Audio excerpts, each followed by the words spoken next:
জায়গায় বেড়াতে গেছিলাম আমার মা আর আমার বাবা।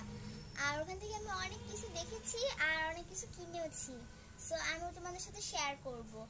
আর হলো আমার খুব ভালো লাগে শেয়ার করতে। তোমাদের কোনটা ভালো লাগছে আজকে অবশ্যই কমেন্টে অবশ্যই জানাবা। তো সবার আগে 3টা কলম।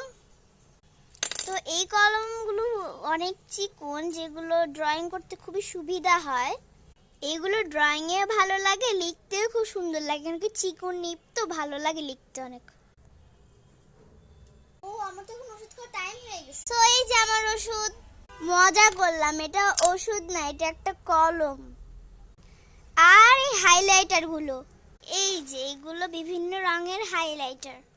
আর এইগুলো একটা হলে ঝুড়ি, আর এই যে প্রদীপ জ্বালানোর বাটি, আর এই 2টা আঠা, আর এই 2টা ব্রেসলেট, আর এই সুন্দর ডায়েরি। তোমাদের কোনটা ভালো লাগলো অবশ্যই কমেন্টে